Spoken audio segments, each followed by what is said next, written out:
Então nós vamos agora seguir para a exposição e nós vamos tratar de providência de Deus. Abacuque 1:12, de 2 a 1. Então abra sua Bíblia. Esse é um dos textos que eu tenho exposto ali na igreja de Paú. Nós temos feito a exposição do livro de Abacuque, né? Nós temos feito a exposição do livro de Abacuque ali. No último domingo nós fizemos a exposição dos versículos 2 a 5 do capítulo 2. E anteriormente nós tínhamos exposto esse texto que nós vamos expor hoje. Abacuque capítulo 1, versículo 12 até Abacuque 2, versículo 1.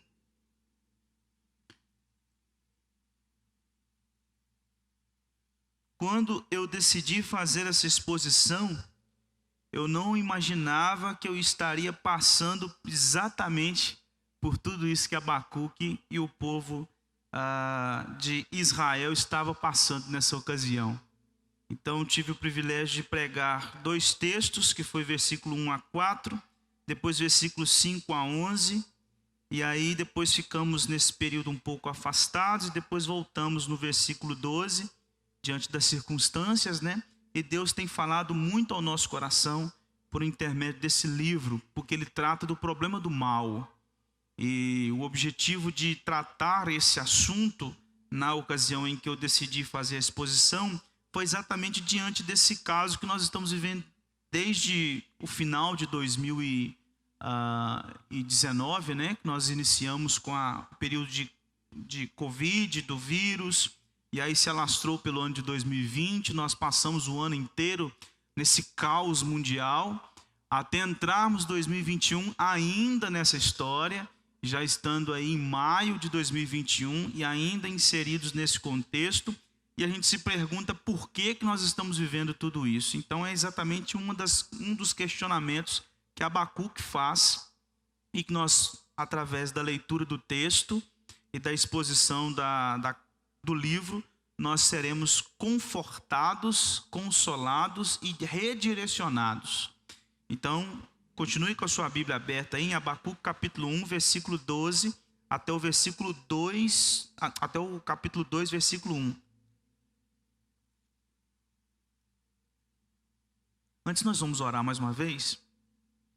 Deus eterno todo-poderoso, nós te damos graças pelo privilégio de cultuar ao Senhor neste dia. E agora, Pai, por misericórdia, conduza-nos, ó Pai, na exposição da Tua palavra, que seja um momento de adoração e louvor do Teu nome, que o Senhor venha falar profundamente aos nossos corações e que o Teu santo nome seja exaltado através da exposição. Usa-me tão somente como instrumento nas Tuas mãos, edifica a minha vida, a vida dos meus irmãos aqui presentes, e que nós possamos olhar para o Senhor com um olhar diferente, à medida que nós compreendermos o texto sagrado. Ó Deus eterno, tenha misericórdia de nós, fale conosco em nome de Cristo. Amém. Abacuque capítulo 1, versículos 12 até o capítulo 2, versículo 1. Estarei lendo, os irmãos estejam acompanhando. Não és tu desde a eternidade, ó Senhor, meu Deus, ó meu santo, não morreremos. O Senhor, para executar juízo, puseste aquele povo, tu, ó rocha, o fundaste para servir de disciplina. Tu és tão puro de olhos que não podes ver o mal, e a opressão não podes contemplar. Por que, pois, toleras os que procedem perfidamente e te calas quando o perverso devora aquele que é mais justo do que ele? Por que fazes os homens como os peixes do mar, como os répteis que não têm quem os governe? A todos levanta o inimigo com o anzol, pesca-os de arrastão e os ajunta na sua rede varredora. Por isso ele se alegra e se regozija. Por isso oferece sacrifício à sua rede e queima incenso à sua varredora, porque por elas enriqueceu a sua porção e tem gordura a sua comida. Acaso continuará por isso esvaziando a sua rede, matando sem piedade os povos? Por-me-ei na minha torre de vigia, colocar-me-ei sobre a fortaleza e vigiarei para ver o que Deus me dirá e que resposta eu terei à minha queixa. Irmãos, o apóstolo Paulo, escrevendo a sua segunda carta aos Coríntios, no capítulo 4, dos versículos 8 a 10, ele descreve bem a reação do cristão em meio à tribulação. E Paulo diz o seguinte: em tudo somos atribulados, porém não angustiados, perplexos, porém não desanimados, perseguidos, porém não desamparados, abatidos, porém não destruídos, levando sempre no corpo o morrer de Jesus, para que também a sua vida se manifeste em nosso corpo. E tudo isso Paulo escreve num contexto de profundo medo diante da perseguição que ele sofria por pregar o evangelho, mas ele encontrava conforto no Senhor. Mesmo pregando o evangelho, servindo ao Senhor, plantando igrejas pela Ásia Menor, ele tinha sempre a cúpula do judaísmo e sempre o império contra ele. E diante de tudo isso, diante da iminência de morte, ele declara essas palavras para uma igreja que ele plantou e que não tinha consideração por ele. Parte daqueles membros da igreja de Corinto odiavam o apóstolo Paulo. Gente que teve ele como fundador da sua igreja. E por isso, diante disso, ele diz: em tudo nós somos atribulados, mas não somos angustiados. Ficamos perplexos, porém não ficamos desanimados. Somos perseguidos, mas não desamparados. Abatidos, mas não destruídos. Porque ele descansava no cuidado do Senhor em meio à tribulação. Assim como Paulo, irmãos, nós também somos atribulados diante da nossa jornada cristã. Uma hora ou outra nós entraremos em situações, em circunstâncias que vão mexer conosco. Vai mexer com o nosso pensamento, com as nossas emoções, com o nosso coração, com os nossos sentimentos. E nós vamos ficar meio que perplexos, assim como Paulo ficou, assim como Abacuque ficou, nesse contexto em que ele escreve a sua sentença. E nós também vamos ficar desta forma. E uma das coisas que nós aprendemos com Abacuque e também aprendemos com o apóstolo Paulo é que no meio da tribulação, se os nossos olhos eles ficam focados na tribulação, a gente cai. A gente não aguenta ficar em pé. Em meio à tribulação, se os seus olhos ficam focados nas circunstâncias, você não tem condições de viver. Só existe uma forma de seguir em frente, mesmo no olho do furacão. É focar os olhos num outro lugar que não seja a tribulação. E é isso que nós vamos aprender sobre o livro de Abacuque, e é isso que Paulo nos ensina em suas cartas. O conhecimento que nós temos de Deus, a relação que nós temos com Deus, e o descanso e confiança que nós temos nas promessas de Deus por causa da sua aliança, são os únicos motivos que nos mantêm em pé. São os únicos motivos que segura a tremedeira das pernas em meio ao caos. É saber quem Deus é, quem Ele faz, o que Ele pode fazer e quais são as promessas que Ele tem por causa da aliança que Ele tem com o seu povo. E Abacuque está extremamente perplexo diante de um cenário que ele não está entendendo absolutamente nada. Mesmo perplexo, Abacuque demonstra uma confiança nessa sua oração. Eu não sei se você já teve o privilégio de ler o livro de Abacuque, mas o livro ele é composto de orações de Abacuque e respostas de Deus. Abacuque começa orando, versículos de 1 a 4 do capítulo 1. Deus responde dos versículos 5 a 11 do capítulo 1. Depois Abacuque responde em oração, a partir do versículo 12, que é o texto que nós lemos. Deus responde de novo a partir do versículo 2 do capítulo 2 até o versículo 20 do capítulo 2. E Abacuque então termina o livro com o capítulo 3, que é um salmo, declarando o seu louvor, a sua exaltação ao nome de Deus, e declarando a sua confiança em Deus, mesmo num cenário em que ele não estava entendendo absolutamente nada, mas que ele depositaria a sua confiança nos pés do Senhor. E é isso que o profeta faz, inclusive nesta oração. Nós vimos nos versículos 1 a 4 que Abacuque chega diante de Deus e diz o seguinte: Senhor, o povo do Senhor se corrompeu, existe idolatria e imoralidade no nosso meio, os maus estão prosperando, o povo está desconsiderando a aliança. Então, Senhor, aviva a tua obra, renove esses corações, puna aqueles que estão vivendo contra a palavra do Senhor, aqueles que estão desconsiderando a lei do Senhor. E aí o que Deus faz dos versículos 5 a 11? Responde de uma forma que Abacuque não esperava. Deus vira para Abacuque e diz assim: tira os olhos de sobre Israel. Você está vendo a maldade sobre Israel, mas tira os olhos daí. Dê uma olhada agora para as nações. Eu estou levantando um povo que é brutal, um povo ímpio, idólatra, que o seu exército, não existe uma única cidade, império e exército no mundo capaz de destruí-los. Eles estão crescendo pela terra e vindo como um rolo compressor, destruindo tudo que vem pela sua frente. E sou eu o responsável por levantá-los nesse cenário mundial. Eu estou levantando esse povo, inclusive Abacuque, para julgar o meu povo.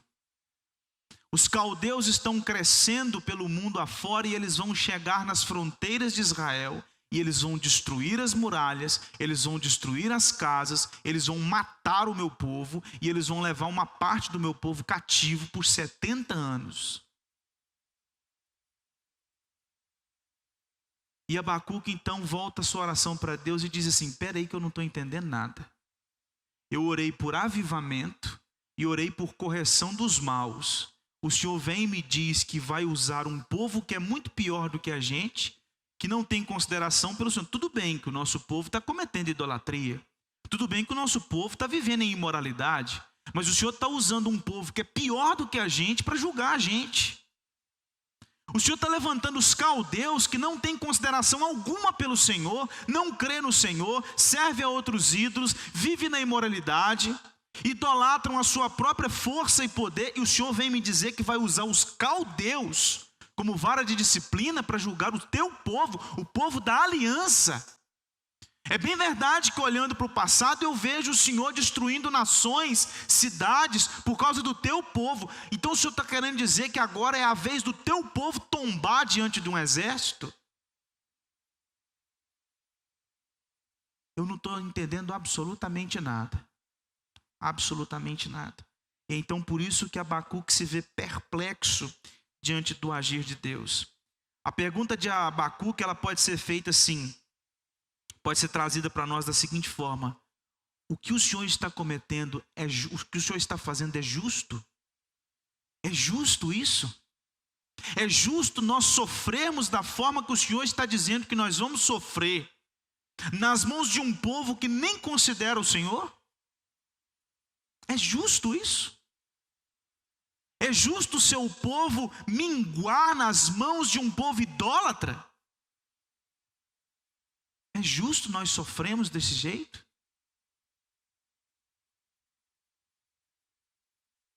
Abacuque então fica com uma interrogação enorme na sua mente. E então ele começa a sua oração, a sua segunda oração no versículo 12, mostrando algumas verdades que são fundamentos para ele, para a caminhada. Ele está perplexo diante do agir de Deus, mas ele está perplexo e confiante em Deus. Essa é uma primeira verdade que nós aprendemos diante da perplexidade, diante do caos, diante da tribulação, diante das provações, diante de um cenário difícil. A gente pode até ficar sem entender absolutamente nada, mas mesmo não entendendo nada, a gente é convidado pelas Escrituras a depositar confiança em Deus, mesmo não entendendo absolutamente nada. E aqui nós temos o profeta nos versículos 12, no versículo 12, melhor dizendo, ele diz o seguinte: não és tu desde a eternidade, ó Senhor, meu Deus, ó meu santo, não morreremos. Ó Senhor, para executar juízo puseste aquele povo, tu, ó rocha, o fundaste para servir de disciplina. Veja que ele usa expressões aqui que são fundamentais: eternidade, Senhor, duas vezes, que aqui é a palavra Jeová ou Yahvé, dependendo da tradução. Essa palavra Senhor que está em letras maiúsculas, santo, rocha, e tem uma expressão aqui que é fundamental: não morreremos. Diante do cenário que Deus mostra para Abacuque, ele diz que Deus é eterno, então Deus está acima de tudo e de todos. Ele reconhece a grandeza e o poder de Deus, mesmo diante de um cenário como aquele. Ele reconhece a santidade de Deus, mesmo que Deus esteja usando um povo imoral, idólatra. Ele é santo, ele não se contamina pelo mal, e mesmo que ele estivesse suscitando os caldeus, ele não era responsável pelos atos dos caldeus. Por isso mesmo que o versículo 11, Deus diz que eles são culpados por aquilo que eles fazem. Aqui a gente entra naquele grande paradoxo da caminhada cristã, ou da doutrina cristã, que é soberania divina e responsabilidade humana. Deus é soberano, Deus é providente, tudo que acontece na história acontece porque tem que acontecer, mas de maneira que os homens são completamente responsáveis pelos seus atos. Deus estava levantando os caldeus para julgar o povo de Israel, mas os caldeus são completamente responsáveis por fazer o que fizeram. De maneira que Deus não é culpado pela maldade dos caldeus, mas Ele está por trás de levantar os caldeus e levá-los para julgar o seu povo. Deus pega os caldeus como uma vara na mão e açoita Israel, mas de maneira que a vara é culpada por tudo aquilo que ela faz. Mas o seu povo está sendo julgado pela sua imoralidade, pela sua disciplina. E aqui, irmãos, vai uma primeira aplicação para nós. Sabe por que nós temos uma tendência de ficarmos perplexos e sentirmos uma certa injustiça quando nós somos provados e quando nós estamos num tempo de tribulação? A gente acha assim, mas por que isso foi acontecer logo comigo? Por que isso está acontecendo na minha casa, na minha família? Tanto ímpio para passar por isso no mundo, e Deus permite que isso aconteça comigo, logo comigo. Sabe por que isso? Porque nós nos achamos justos. E porque nós nos achamos justos, bons e perfeitinhos, a gente acha que injustiças estão sendo feitas contra nós. Sabe por que nós ficamos perplexos como Abacuque ficou? Porque a gente nunca está preparado para saber que Deus está contra nós. A gente está sempre preparado para saber que Deus está a favor da gente. E por isso que ele estava perplexo diante do agir dele contra o seu povo. Deus que chamou aquele povo, que fez uma aliança com aquele povo, que deu a lei àquele povo, que sustentou aquele povo, que cuidou daquele povo no deserto, tirou do cativeiro egípcio, caminhou com aquele povo durante 40 anos, disse que daria a eles uma terra e deu, destruiu os povos que estavam ali, assentou o povo no lugar que ele disse que assentaria, levantou reis, como Davi, por exemplo, e que expandiu o império israelita. Israel se tornou uma grande força. Só que chega num dado momento da história, o povo de Israel abandona completamente a Deus, descrédito completo pela lei de Deus, e aí Deus julga o seu povo. E aí o que Abacuque faz num cenário como esse? Isso é injustiça. Nós somos o povo do Senhor. Nós somos diferentes. Nós somos a igreja. Nós somos os cristãos. Uma coisa é ímpio sofrer, outra coisa é a igreja. É Israel. É o povo. E é exatamente porque nós nunca estamos preparados para saber que Deus está contra nós. E uma das coisas que eu tenho visto, irmãos, nesse período de pandemia, é que Deus esteve contra nós. Sabe por que Deus esteve contra nós? Porque nós ficamos isolados dentro das nossas próprias casas.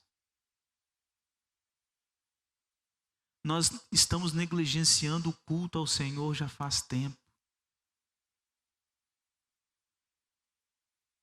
Nós já estamos negligenciando o dia do Senhor já faz tempo.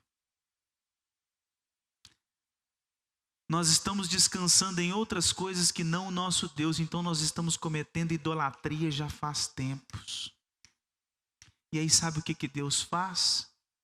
Fecha as portas dos nossos salões de culto, coloca todo mundo dentro de casa e diz: eu não quero culto.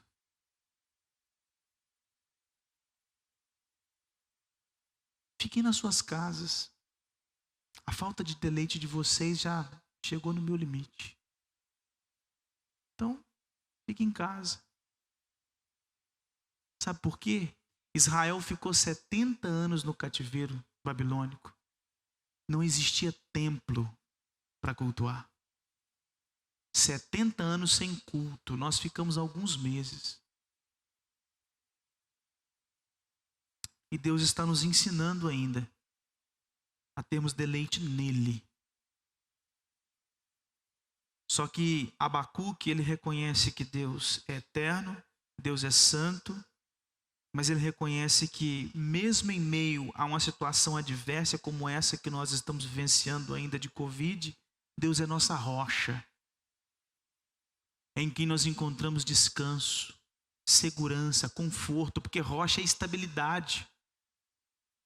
Existe uma estabilidade, ou seja, Deus é a nossa rocha, é o lugar firme. Automaticamente Ele não muda, Ele é imutável. Se Ele disse que vai fazer, Ele vai fazer. Se Ele prometeu, Ele vai cumprir. Então o Senhor é minha rocha, o Senhor é a rocha do seu povo. E é exatamente por conta disso é que Abacuque diz: não morreremos. E por que Abacuque diz não morreremos? Ele não está aqui afrontando a Deus, ele está se lembrando da aliança de Deus.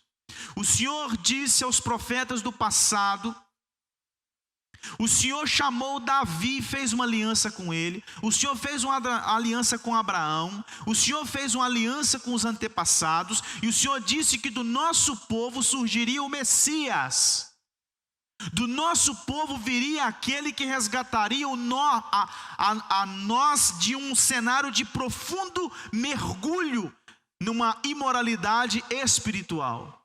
Que foi exatamente o que o Wellington disse na liturgia. Nos arrancou de um cenário de completo lamaçal de pecados. O Senhor disse que o Messias viria do meio da tribo de Judá, do seu povo, de Israel. Então, se o Senhor prometeu que o Messias viria, ele vai vir. Mas para ele vir, a nação tem que estar de pé. A gente não pode ser extinto da face da terra. Então, por isso que Abacuque diz: não morreremos. Não morreremos porque ele estava confiado na aliança de Deus. Deus tem uma aliança com o seu povo e ele há de cuidar do seu povo. Ele não extinguiria a nação. Ele não extinguiria o seu povo porque ele tinha uma aliança. Então, irmãos, diferente de Abacuque, alguns de nós têm a tendência de, na hora da tribulação, na hora da dificuldade, na hora do caos, na hora dos problemas, a gente tem uma tendência de desconfigurar Deus. E como que você desconfigura Deus? Quando você arranca algum atributo dele. E às vezes nós arrancamos o atributo da providência. Quantas vezes que você, num cenário de caos, talvez se vira para alguém e diz assim: Deus não tem nada a ver com isso.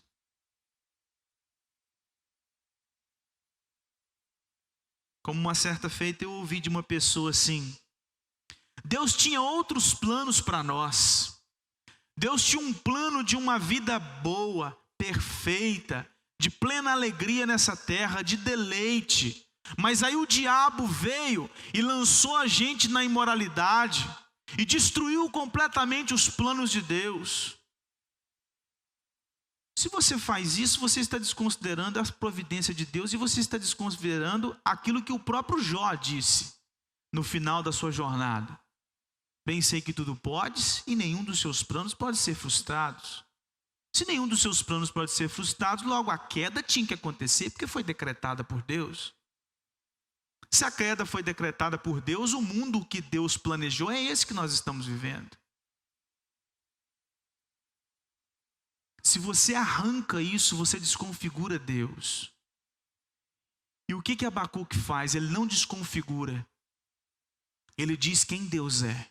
O Senhor é eterno, o Senhor é santo, o Senhor é rocha e o Senhor tem uma aliança conosco. Então, quando nós estivermos num momento de caos, nós precisamos nos lembrar de quem Deus é e o que Deus faz e qual a aliança que Deus tem conosco. Nós somos tentados a pensar que Deus não pune a humanidade, Ele não disciplina a igreja. A gente acha que tudo que acontece com a gente é culpa nossa mesmo. E de fato, nós colhemos aquilo que nós plantamos. Há momentos da vida também que nós estamos sendo açoitados por Deus. E a gente precisa reconhecer, assim como Abacuque reconheceu, pela palavra do próprio Deus a ele: vocês estão apanhando agora. Vai chegar a hora da coça de Israel. Eu já estou avisando Israel já faz muito tempo. Eu já levantei Isaías, eu já levantei Jeremias, eu já levantei tanto profeta. Eu já falei: para com essa idolatria, para com essa idolatria. É igual um pai que fica falando com o filho toda a vida: para de mexer aí, para de mexer aí, para de mexer aí, para de mexer aí. O menino não para. O que o pai faz? Arranca o chinelo e dá um tapa. É isso que Deus fez com Israel. Ele levantou profetas o tempo inteiro: para com essa idolatria, se voltem para mim, para com essa imoralidade, se voltem para mim. O povo continuou vivendo do jeito que queria. O que Deus faz? Pega a vara e vai bater. E nós precisamos aprender isso. E uma coisa que precisa ficar bem claro para mim e para você é que apanhar de Deus é a melhor coisa que tem. Porque lá em Hebreus capítulo 6, capítulo 12, Deus diz pela boca do autor que Ele disciplina aqueles que Ele ama. Não existe coisa melhor para um filho do que apanhar do pai. Porque tomar uma coça do pai é uma demonstração de amor. E assim é o que Deus está dizendo a nós hoje: apanhar de mim é a melhor coisa que você tem. O grande dilema humano e até mesmo dos cristãos é pensar que nós sofremos injustamente, que foi o que eu disse anteriormente. Esse foi o dilema de Jó, esse foi o dilema de Asaf, lá quando ele escreve o Salmo 73, esse foi o dilema de Jeremias, esse foi o dilema de Abacuque, e esse é o nosso dilema. Às vezes a gente acha que a gente sofre injustamente. O que a gente aprende com 2 Coríntios capítulo 12? Paulo diz lá assim: eu orei por 3 vezes a Deus para que me arrancasse o espinho na carne. E a resposta de Deus para mim foi: a minha graça te basta. A minha graça te basta. A gente acha que sofre injustamente. Por isso que às vezes no momento de dor, de angústia, de tribulação, a gente tem uma tendência de virar as costas para Deus. Igual um filho que depois de tomar um tapa do pai, corre do pai e esconde dentro do quarto. Tomou raiva do pai. Você me bateu. Você não podia ter me batido. Só que ele não leva em consideração que o pai já avisou ele várias vezes que ele não podia mexer ali onde ele mexeu. Ele acha que até aquela palmada que ele tomou foi injusta. E assim somos nós. Nós achamos que nós apanhamos imerecidamente de Deus. ou sofremos imerecidamente de Deus. E sabe por que nós não merecemos, nós não sofremos injustamente? Porque eu e você somos pecadores. E o fato de nós estarmos em Cristo Jesus não nos isenta do sofrimento. Pelo contrário, sofrimento na caminhada cristã não é um acidente de percurso. Sofrimento na caminhada cristã é uma agenda de Deus. Eu e você, como cristãos, temos que sofrer. Não é que nós podemos sofrer, nós temos que sofrer. Porque sofrer neste mundo é experimentar um gostinho do sofrimento de Cristo por nós. Às vezes a gente tem uma tendência de olhar para o livro de Jó ou para a pessoa de Jó como o grande homem do sofrimento. Não existe homem no mundo que não sofreu como Jó. E a gente toma Jó como o exemplo de homem que sofreu nessa terra. Só que a gente se esquece de Isaías 53, onde o próprio Deus é o maior sofredor dessa terra. É o servo sofredor, Cristo Jesus. Não existe nada e nem ninguém neste mundo que sofreu mais do que o próprio Cristo. O sofrimento de Jó é fichinha diante do sofrimento de Cristo.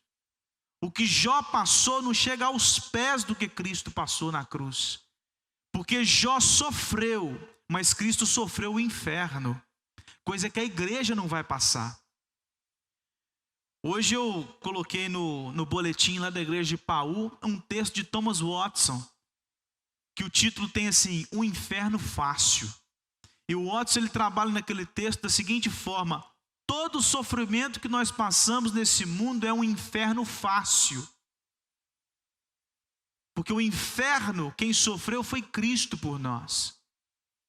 E nós nunca estaremos condenados no inferno, porque Ele sofreu o inferno no nosso lugar. Ele tomou sobre si as nossas dores. O castigo que nos traz a paz estava sobre Ele. E Ele sofreu no nosso lugar. Então esse sofrimento que nós passamos aqui, Thomas Watson diz, é um inferno fácil. Porque nada neste mundo, nenhum sofrimento nessa terra pode se comparar ao sofrimento de Cristo na cruz do Calvário. Que não foi os pregos, que não foi os açoites, mas que foi ter o próprio Deus contra ele. Por isso ele gritou, Deus meu, por que me desamparaste? Porque ali ele estava sendo consumido pela ira divina. E você e eu não sabemos nem 1% do que é isso. E a gente nunca vai saber, graças a Deus. Graças a Cristo Jesus, que a gente nunca vai saber o que é estar debaixo da ira de Deus e tomando ela por inteira. Por isso que Jesus no Getsemane disse, Deus meu, se possível, passa de mim este cálice sem que eu beba. E que cálice? O cálice da ira de Deus. Lançado sobre Cristo Jesus sem mistura. Ele bebeu a ira de Deus completamente. Para ser consumido no nosso lugar, moído no nosso lugar. Porque o texto de Isaías 53 diz que Deus agradou moê-lo na cruz. Por causa dos nossos pecados. Então o sofrimento neste mundo, irmãos, primeiro que é uma agenda de Deus. Segundo que sofrimento neste mundo é uma forma de nós experimentarmos um gostinho do sofrimento de Cristo. Em terceiro, o nosso sofrimento nesse mundo não chega aos pés do sofrimento de Cristo Jesus. E o que nos traz alegria diante de tudo isso é o que Paulo, escrevendo aos Romanos no capítulo 8, versículo 18, diz. Os sofrimentos do tempo presente não podem ser comparados com a glória a ser revelada a nós. A eternidade com Cristo. Depois, dos versículos 13 até o versículo 1 do capítulo 2, Abacuque diz que ele está perplexo. Por isso ele diz para Deus, me responda, me explica, me diga por que tudo isso está acontecendo. Ele quer saber um motivo, ele quer descobrir por que Deus está fazendo isso, que é inclusive um questionamento nosso. Às vezes a gente pode estar descansando em Deus, confiando em Deus, mas a gente quer saber o porquê de tudo isso. E é assim que Abacuque se encontra. Tu és tão puro de olhos que não podes ver o mal, e a opressão não podes contemplar. Por que, pois, toleras os que procedem perfidamente, te calas quando o perverso devora aquele que é mais justo do que ele? Por que fazes os homens como os peixes do mar, como os répteis que não têm quem os governe? A todos levanta o inimigo com um anzol, pesca-os de arrastão e os ajunta na sua rede varredora. Por isso ele se alegra e se regozija. Por isso oferece sacrifício à sua rede e queima incenso à sua varredora. Porque por elas enriqueceu a sua porção e tem gordura a sua comida. Acaso continuará por isso esvaziando a sua rede e matando sem piedade os povos? Por-me-ei na minha torre de vigia, colocar-me-ei sobre a fortaleza e vigiarei para ver o que Deus me dirá e que resposta eu terei à minha queixa. Abacuque, depois de demonstrar sua completa confiança em Deus, quem Deus é, o que Deus faz e os planos de Deus para o seu povo, a aliança que ele tem, ele diz assim: por que o Senhor, que é santo, tolera um povo ímpio e usa esse povo ímpio como vara? Por que esse povo continua crescendo, se tornando um grande império no nosso mundo? Até quando esse povo vai continuar matando gente e chegando até nós e nos destruindo? Eu vou me colocar na torre de vigia para que o Senhor me responda. Eu não estou entendendo absolutamente nada daquilo que o Senhor está fazendo. E essa perplexidade de Abacuque, ela pode ser vista também na perplexidade do salmista. Por exemplo, no Salmo 22, versículo 2, o salmista diz: Deus meu, clamo de dia e não me respondes, também de noite, porém não tenho sossego. O salmista no Salmo 44 diz: por que escondes a face e te esqueces da nossa miséria e da nossa opressão? Pois a nossa alma está abatida até o pó e o nosso corpo como que pegado no chão. O salmista no Salmo 74: por que nos rejeitas, ó Deus, para sempre? Por que se acende a tua ira contra as ovelhas do teu pasto? Por que me retrais a mão, sim, a tua destra, e a conservas no teu seio? E o clímax é a citação de Cristo do Salmo 22, lá na cruz do Calvário: Deus meu, por que me desamparaste? Por quê? Porque é uma palavra que está agarrado em nós, em toda a nossa caminhada. Por quê? Por que ele se foi? Por que está acontecendo isso? Por que essa enfermidade? Por que Covid? Por que tanto tempo sem culto? Por quê? Por quê? Por quê? Nós temos uma busca incessante para descobrir os motivos de Deus.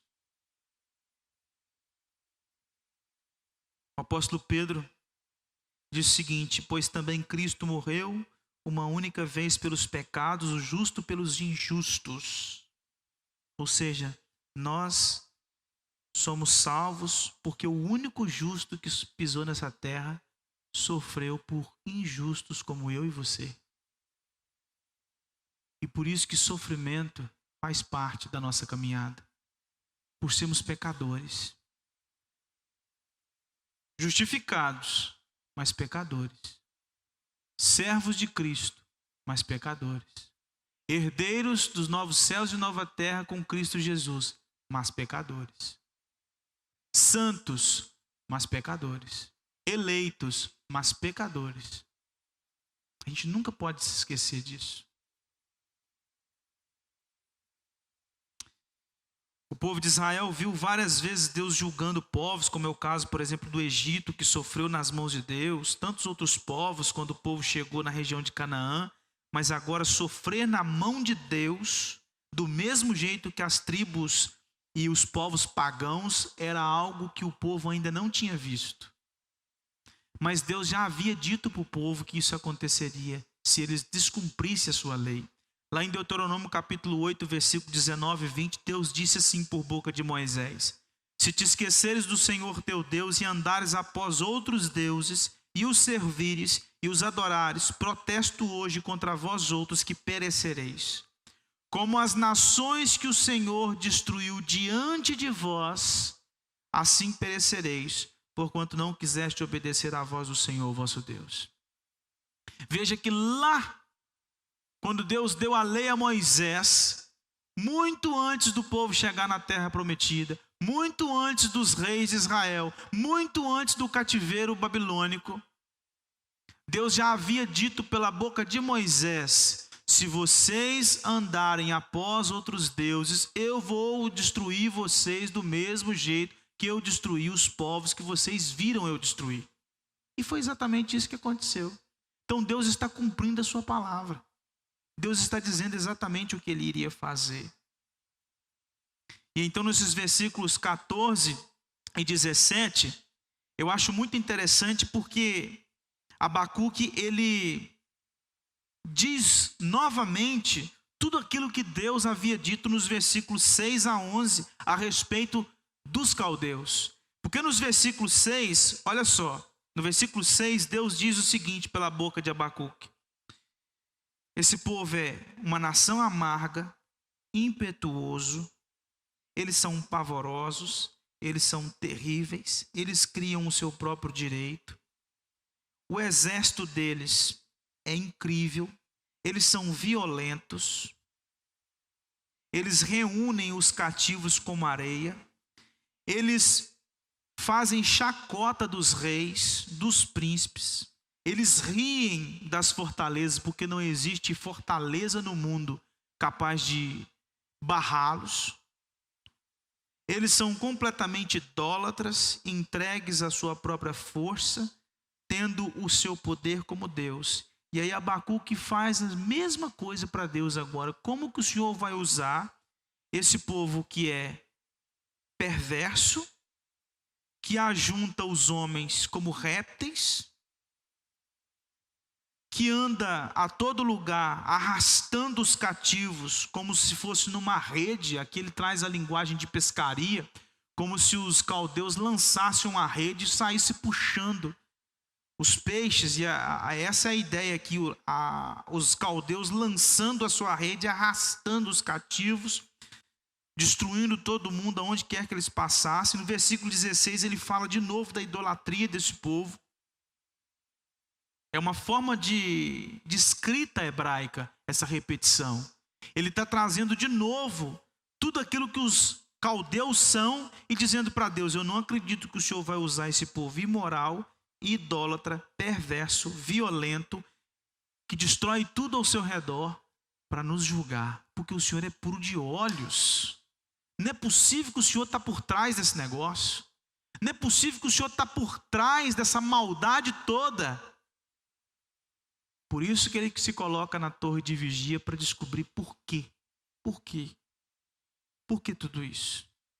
E eu acho interessante porque essa linguagem de pescaria que ele usa aqui, ela era muito comum naquele tempo. Era muito comum uma das formas de tortura, que inclusive os caldeus aprenderam com os assírios, foi que quando eles chegavam numa cidade para destruir aquela cidade, aquele reino, eles matavam tudo que tinha que matar, destruíam as casas, roubavam aquilo que era bom para eles. E o povo que eles quisessem levar como escravos, eles reuniam aquelas pessoas, colocavam em fila indiana e agarravam um anzol na boca, ia puxando com corda para a cidade. E é por isso que ele está dizendo aqui, pesca como arrastão. Ou seja, o povo de Israel, o povo da aliança, a igreja, saiu de Jerusalém com um anzol agarrado na boca para ser escravo na Babilônia. Por causa do quê? Pecado.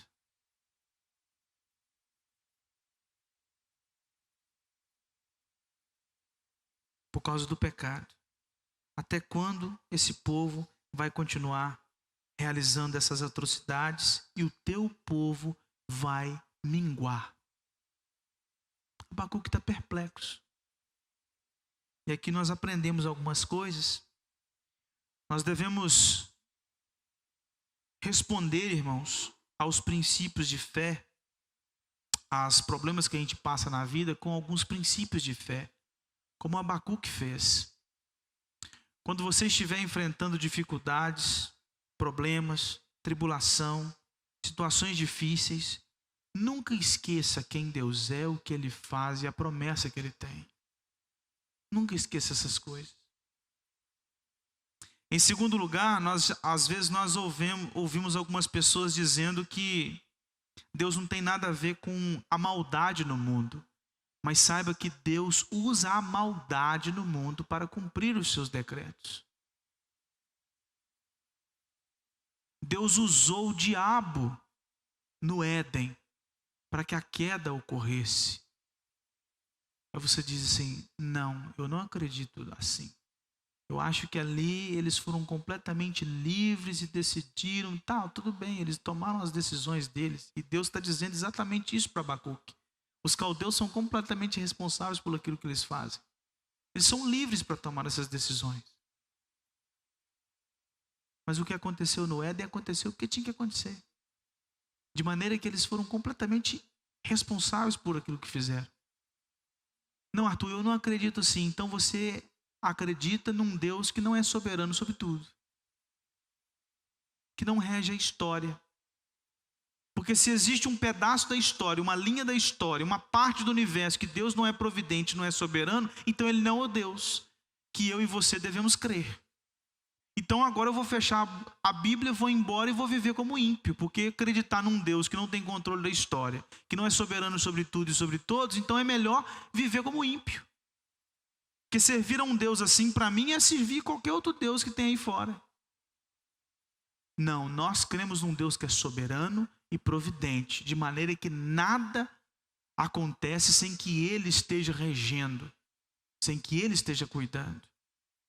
Em terceiro lugar, quando o nosso raciocínio teológico não nos acalma, que foi exatamente isso que fez com que Abacuque ficasse nesse momento de perplexidade, porque a teologia de Abacuque entrou em choque. Deus tem um povo, Deus faz aliança com um povo, Deus cuida de um povo, Deus diz que viria um Messias sobre esse povo, todas as nações em volta desse povo sofreram, aí agora Deus usa uma nação para matar esse povo. A teologia dele entra em xeque. E aí o que ele reconhece? A sua completa impotência, a sua completa falta de conhecimento dos planos soberanos de Deus, a sua dificuldade teológica. E por isso, irmãos, quando a teologia não nos resolve a nossa caminhada, a gente só tem uma coisa a fazer: ir para a torre de vigia, sentar e esperar. Em oração, paciência e dependência de Deus. Parece que nada está casando. Então eu vou esperar em silêncio e vou depender de Deus. Aguardar a resposta do Senhor em silêncio também não significa deixar de orar. A gente continua orando. Eu não sei o que Deus vai responder, mas eu continuo orando. E enquanto nós aguardamos, nós devemos orar e meditar, seja privativamente ou coletivamente, naquilo que a Escritura traz para nós. Então, no meio do sofrimento, uma das coisas que nós devemos fazer é nos lembrar que Deus é misericordioso. Quando Jeremias assistia os caldeus cercando Jerusalém, destruindo os muros de Jerusalém, as casas de Jerusalém, quando Jeremias via aquele cerco de um exército brutal contra o povo da aliança, Jeremias escreveu Lamentações, capítulo 3, versículo 21 a 26. Quero trazer à memória o que me pode dar esperança. As misericórdias do Senhor são a causa de não sermos consumidos, porque as suas misericórdias não têm fim, renovam-se a cada manhã, grande é a tua fidelidade. A minha porção é o Senhor, diz a minha alma, portanto esperarei nele. Bom é o Senhor para os que esperam por ele, para a alma que o busca. Bom é aguardar a salvação do Senhor, e isso em silêncio. Quem escreveu isso estava vendo a nação de Israel sofrendo na mão dos caldeus. Ele enxerga o exército destruindo tudo e olha para os céus e diz: as misericórdias do Senhor são a causa de não sermos consumidos. O Senhor é fiel, então nós não vamos ser consumidos. O nosso povo está morrendo, mas nós não seremos extintos. Nós estamos sofrendo, mas o Senhor tem uma aliança conosco. Então veja como que nós devemos agir ou reagir em meio à tribulação, olhando para o alto, não olhando para baixo. Porque se o nosso foco está nos problemas, na tribulação, nas dificuldades, na dor, no sofrimento, a gente não vai aguentar ficar em pé. Só existe uma forma de ficarmos em pé, é olhando para cima. Aqui embaixo está terrível, está um caos. Mas no meio desse caos todo, os meus olhos estão levantados para cima. Vendo quem Deus é, o que Ele faz e a aliança que Ele tem conosco. E sempre nos lembrando, irmãos, que esse mundo ele é passageiro.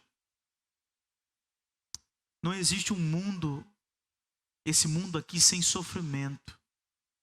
O sofrimento no mundo só vai aumentar. A dor aqui só vai aumentar. Às vezes, quando eu estou conversando com algumas pessoas e elas falam a respeito de milagres, eu digo assim, eu creio em milagres. Eu creio em milagres. Mas eu sempre faço uma pergunta para mim e para as pessoas: cadê Lázaro? Cadê a filha de Jairo? Cadê o homem da mão ressequida? Cadê o cego Bartimeu? Todos alvos do milagre de Deus, mas todos mortos, mas com Cristo. Aqui nesse mundo, irmão, o sofrimento ele não vai ser solucionado por uma cura daqui a pouco. Porque gente que se cura hoje morre amanhã. O sofrimento nesse mundo ele faz parte e a gente nunca vai deixar de sofrer. O que pode acontecer é Deus nos dar uma brecha, um espacinho de descanso. Mas daqui a pouco vem outra coisa. Sabe para que isso? Para nós nos lembrarmos que existe novos céus e nova terra. Ali sim é um lugar sem dor, sem sofrimento, sem angústia, sem tristeza, porque Cristo Jesus realizou a obra para nos redimir e redimir toda essa criação.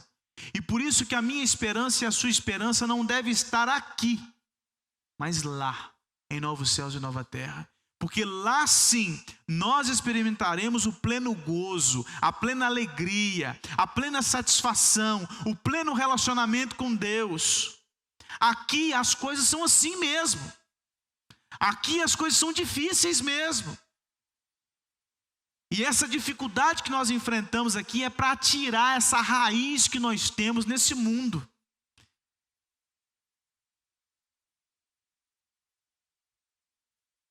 Sabe como que isso é perceptível para nós? E eu gostaria de terminar aqui.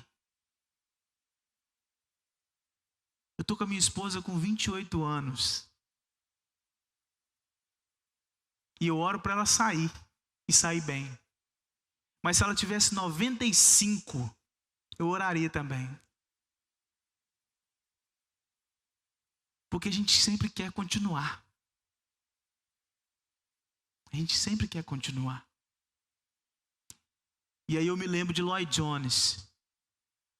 Lloyd Jones que no leito do hospital, a sua família ele foi visitar, ele já enfermo há muito tempo, já em avançada idade. E a família disse para ele assim, nós estamos orando pelo Senhor. E ele disse assim, então pare de orar. Ore por vocês. Não orem por mim mais. Porque eu passei a minha vida inteira pregando que a nossa alegria verdadeira é em novos céus e nova terra nos braços de Cristo. E agora, quando eu estou na porta de entrada para a eternidade, não me impeçam de entrar. Orem por vocês, para que o consolo do Espírito Santo chegue até vocês, mas me deixem ir em paz. Me deixem encontrar com o Rei. Porque lá sim há uma promessa de uma vida sem sofrimento, sem dor. Vamos orar? Deus eterno todo-poderoso, nós te agradecemos, Pai, pelo privilégio de ler a tua palavra e conhecer um pouco mais dela. Sermos orientados, redirecionados, fortalecidos e entendermos, ó Pai, que a vida eterna consiste em ter a comunhão com o Senhor e uma comunhão que se estende por toda a eternidade. Aqui nesse mundo, Pai, nós passamos por momentos difíceis, extremamente dolorosos. Nós passamos por tribulações que nos angustiam, que nos faz chorar, que nos faz tremer, que às vezes nos faz perguntar por que tudo isso está acontecendo conosco. Nos leva ao pranto, nos leva ao sofrimento, nos leva à dor na alma. Mas, Pai, nos console com aquilo que o Senhor é, com aquilo que o Senhor faz e com as promessas que o Senhor tem. O Senhor é o Deus Todo-Poderoso, o Deus das nossas vidas, a nossa segurança, o nosso socorro, o nosso refrigério, a nossa fortaleza. O Senhor é aquele que pode reverter toda e qualquer situação. O Senhor é o Deus que é dono da vida. Por isso não existem impossíveis para o Senhor. E não existem situações difíceis para o Senhor. E por isso nós cremos e continuamos crendo no Senhor. Mas também, Pai, nós lembramos que o Senhor tem uma promessa de vida eterna em Cristo Jesus, em novos céus e nova terra. E é para lá que nós estamos indo. Nesse deserto que aqui estamos, há dor e sofrimento, mas há uma terra prometida para nós. E nós estamos caminhando para lá, confiantes em Cristo Jesus, o nosso Rei, que está nos direcionando, nos guiando e nos aguardando com os braços abertos, para estarmos neste novo mundo criado pelo Senhor, onde realmente não existe dor, sofrimento e angústia na alma, mas só alegria, gozo e satisfação no Senhor. Console os nossos corações enquanto aqui estamos, Pai, e nos ajude a enfrentar as tribulações e provações com um olhar fito no Senhor. E não permita, Pai, que esmoreçamos na fé, em nome de Cristo Jesus. Amém.